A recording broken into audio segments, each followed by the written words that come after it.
नमस्कार, मैं हूं रवीश कुमार। बहुत कम समय में पूरे देश और दुनिया की खबरों पर नजर डालते हैं। आपसे हाथ जोड़कर रिक्वेस्ट है कि इस वीडियो को आखिर तक देखना और हमें सपोर्ट करने के लिए हमारे चैनल को सब्सक्राइब करें।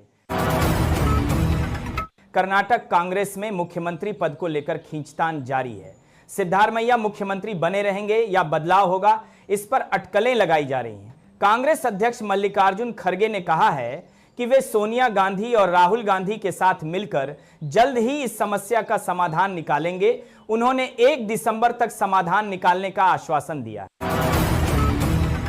संविधान दिवस पर मुख्यमंत्री योगी आदित्यनाथ ने कहा कि संविधान अधिकारों के साथ कर्तव्यों का भी ग्रंथ है। उन्होंने नागरिकों से विकसित भारत 2047 के लिए पंचप्रण अपनाने का आग्रह किया।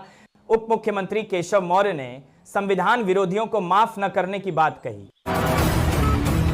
नीतीश सरकार ने सीतापुरम के विकास को मंजूरी दी है, जिससे सीतामढ़ी जिले में एक नई टाउनशिप का निर्माण होगा। इस परियोजना से सीतापुरम में आधुनिक सुविधाएं उपलब्ध होंगी और लोगों के जीवन स्तर में सुधार होगा। सीतामढ़ी जिले में रोजगार के अवसर बढ़ेंगे और आर्थिक विकास को गति मिलेगी। उत्तराखंड सरकार निवेशकों के लिए राहत लेकर आई है। बिल्डरों पर प्रहार करके निवेशकों के हितों की रक्षा की जाएगी। यह कदम राज्य में निवेश के माहौल को बेहतर बनाएगा और निवेशकों का भरोसा बढ़ाएगा। सरकार निवेशकों को हर संभव सहायता देने के लिए प्रतिबद्ध है। हरियाणा सरकार बीपीएल परिवारों को डॉ BR अंबेडकर आवास नवीनीकरण योजना के तहत मकान मरम्मत के लिए 80,000 रुपये की आर्थिक सहायता दे रही है।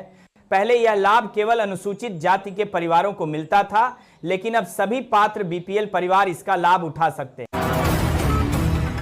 दिल्ली की एक अदालत ने राबड़ी देवी की याचिका पर सीबीआई से जवाब मांगा है, जिसमें आईआरसीटीसी होटल घोटाला मामले को दूसरे जज के पास भेजने का अनुरोध किया गया है। अदालत ने सुनवाई पर रोक लगाने से इनकार कर दिया। राबड़ी देवी ने निष्पक्ष न्याय न मिलने की आशंका जताई है। मामले की अगली सुनवाई 6 दिसंबर को होगी।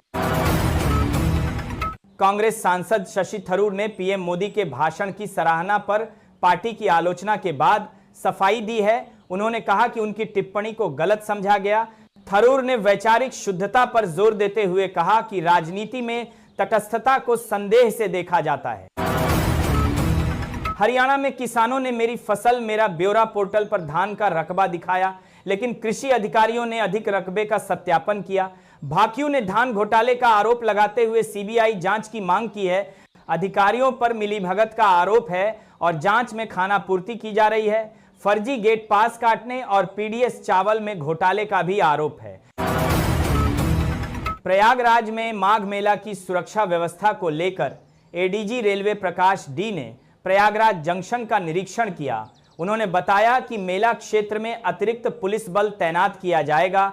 खुसरो बाग में कंट्रोल रूम तैयार है और फेस रिकॉग्निशन कैमरे लगाए गए हैं। भीड़ नियंत्रण के लिए कुछ ट्रेनें सूबेदारगंज से चलेंगी। लोकसभा चुनाव में हार के बाद खेसारी लाल यादव का भगवान श्री राम के प्रति प्रेम जागृत हुआ है। पहले मंदिर निर्माण पर सवाल उठाने वाले खेसारी अब राम भक्त बन गए हैं। उनके इस बदलाव पर सोशल मीडिया पर मिलीजुली प्रतिक्रियाएं आ रही हैं। कुछ लोग इसे पाखंड बता रहे हैं तो कुछ इसे स्वीकार करने की बात कर रहे हैं। राहुल गांधी के खिलाफ गृह मंत्री पर आपत्तिजनक टिप्पणी करने के मामले में दायर मानहानि केस में आज जिरह नहीं हो पाई। अदालत ने जिरह को स्थगित कर दिया है और अब अगली तारीख का इंतजार किया जा रहा है। यह मामला राहुल गांधी की गृह मंत्री पर की गई एक विवादास्पद टिप्पणी से संबंधित है। तारापुर में अतिक्रमण के कारण लगने वाले महाजाम से लोग परेशान हैं। प्रशासनिक प्रयासों के बावजूद समस्या का समाधान नहीं हो पाया है। लोगों की उम्मीदें अब स्थानीय विधायक और उप मुख्यमंत्री सम्राट चौधरी पर टिकी हैं, जिनसे वे इस समस्या के स्थायी समाधान की उम्मीद कर रहे हैं। बिहार की राजनीति में उपेंद्र कुशवाहा की पार्टी राष्ट्रीय लोक जनता दल को बड़ा झटका लगा है। पूर्व विधायक रामेश्वर कुशवाहा समेत 1 दर्जन पदाधिकारियों ने पार्टी से इस्तीफा दे दिया है। नेताओं ने पार्टी नेतृत्व पर कार्यकर्ताओं की अनदेखी का आरोप लगाया है। इस घटनाक्रम से पार्टी की संगठनात्मक क्षमता कमजोर हो सकती है। पश्चिम बंगाल की मुख्यमंत्री ममता बनर्जी ने आरोप लगाया कि मतदाता सूची के विशेष पुनरीक्षण का उद्देश्य पिछले दरवाजे से एनआरसी लागू करना है।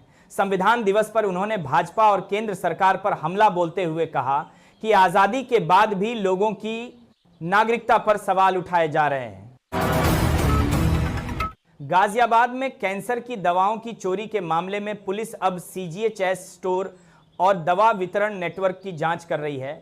संदेह है कि अस्पतालों के कर्मचारी और निजी एजेंसियां इसमें शामिल हैं। मुख्य आरोपी विश्वास त्यागी महंगी दवाएं चोरी करके बेच रहा था। विभागीय लापरवाही के कारण किसी ने शिकायत दर्ज नहीं कराई। पुलिस रिकॉर्ड और स्टॉक का मिलान कर रही है और निजी एजेंसियों की भूमिका की जांच कर रही है।